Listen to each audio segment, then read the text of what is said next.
जो काही तू मराठमोळेपणा गाजवलायस आपल्या कान्समध्ये, तर खूप अभिमान वाटतो आम्हाला त्यासाठी. तुला खूप खूप कॉंग्रॅच्युलेशन. थँक आणि यू. कसा होता तुझा हा एक्सपिरियन्स? खूप सुंदर दिसत होतीस. Thank you.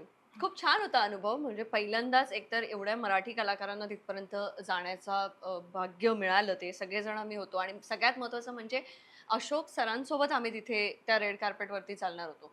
त्यामुळे खूप जबाबदारी सुद्धा होती, पण अनुभव खूप छान होता.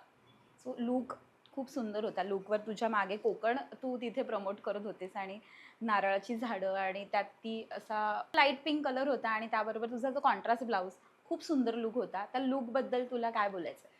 कसं तो डिझाइन लूक आणि ते डोक्यात कसं आलं?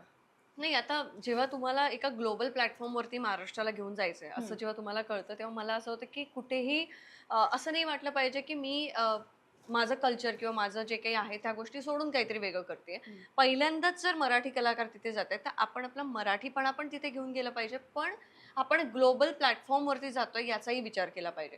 तर त्या दोघांचं मला काहीतरी मिक्सचर करायचं होतं आणि म्हणूनच मी तो लूक तसा विचार केला, की यात काय वेगळेपणा करता येईल. तर केतकीने तो विचार जास्त केला होता तेव्हा, की आपण मग कोकणपासून माझी खरी सुरुवात झालेली आहे. मग कोकणलाही विसरून चालणार नाही. मग कसं काय कोकणला आणि महाराष्ट्राच्या ट्रेडिशनला कसं मिक्स करता येईल, म्हणून आम्ही तो हे केला.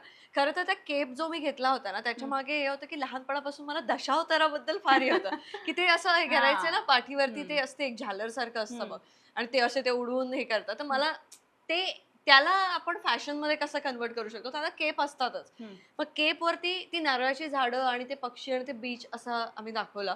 याला कारण हेच, की सतत तुम्ही त्या रेड कार्पेटवरती एका ठिकाणी फेस करून असता, पण एका ठिकाणी तुमची बॅक असते. मग जरी मी पाठमोरी असले, तरी मी काहीतरी रिप्रेझेंट करतीये हे दिसावं हं. आणि म्हणून माझ्या पाठीवरती ते कोकणाचं असं ते येस. रिप्रेझेंटेशन आम्ही केलं होतं. त्याच्यानंतर त्या पूर्ण साडीवरती जी एम्ब्रॉयडरी होती, ती महाराष्ट्रीयन ज्वेलरी जशी असते, हो. त्या पद्धतीची ती एम्ब्रॉयडरी केली होती. म्हणजे ठुशी वगैरे त्याच्यामध्ये ज्या गोष्टी हं. वापरल्या जातात, त्या बारीक-सारीक गोष्टींचा विचार करून ती एम्ब्रॉयडरी होती. आणि अर्थात त्याच्यात मी पैठणी आणि वेस्टर्न साडी ह्या दोघांचं कॉम्बिनेशन केलं होतं.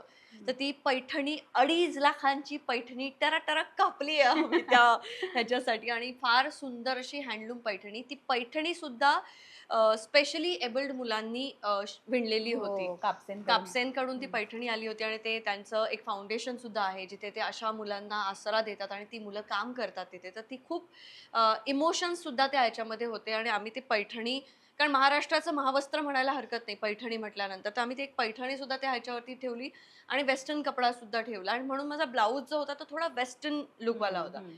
तर तेच मी जसं सांगितलं व्हिडिओमध्ये, की we are rooted but we are global. आम्ही ट्रेडिशन सुद्धा सांभाळू शकतो, आमचे सगळे कल्चर सुद्धा सांभाळू शकतो, आम्ही ह्या गोष्टी सुद्धा करू शकतो आणि इक्वली आम्ही मॉडर्न लाईफस्टाईलला सुद्धा तेवढं अडॅप्ट करू शकतो. त्यामुळे त्या दोघांचं कॉम्बिनेशन होतं.